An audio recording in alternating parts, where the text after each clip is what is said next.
In today's video, I'm going to teach you how to copy and move a Trello board to another workspace with our full 2025 guide. We'll break down each step to ensure you can follow along easily. Let's dive right in and streamline your Trello experience. Start by opening Trello and navigating to the board that you'd like to copy. Take a moment to ensure this is the correct board, as duplicating will create a brand new version of it. Once you're certain, look towards the top right corner of your screen where you'll find 3 dots. These indicate more options, so go ahead and click on them to open a drop-down menu. In this menu there'll be an option called Copy Board. By selecting this, you'll initiate the process of duplicating your chosen board. This option allows you to keep the structure of your board intact, including lists, cards, and descriptions. It's important to note, however, that member status and activity logs aren't preserved in the duplication process. Once you've clicked Copy Board, you'll be prompted to give your new board a name. Choose a title that makes sense to you and reflects what the board will be used for in its new location.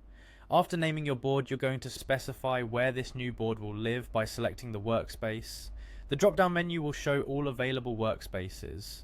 Pause for a moment here to make sure you select the right one that fits the context of your board's purpose.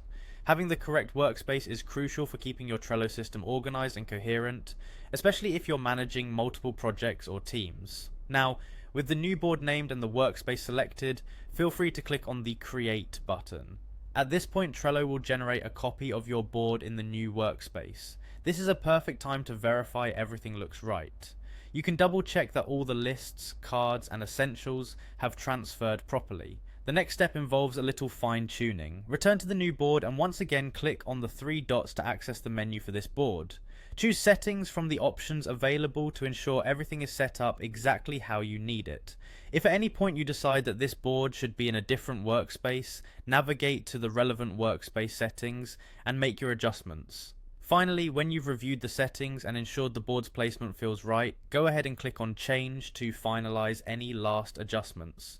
From here, you'll now have a fully duplicated board in your selected workspace, ready for your team to dive in and get productive.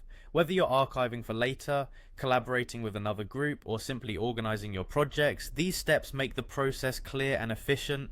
And that wraps up our tutorial on how to copy and move a Trello board to another workspace. Thanks for watching, and don't forget to subscribe for more helpful guides.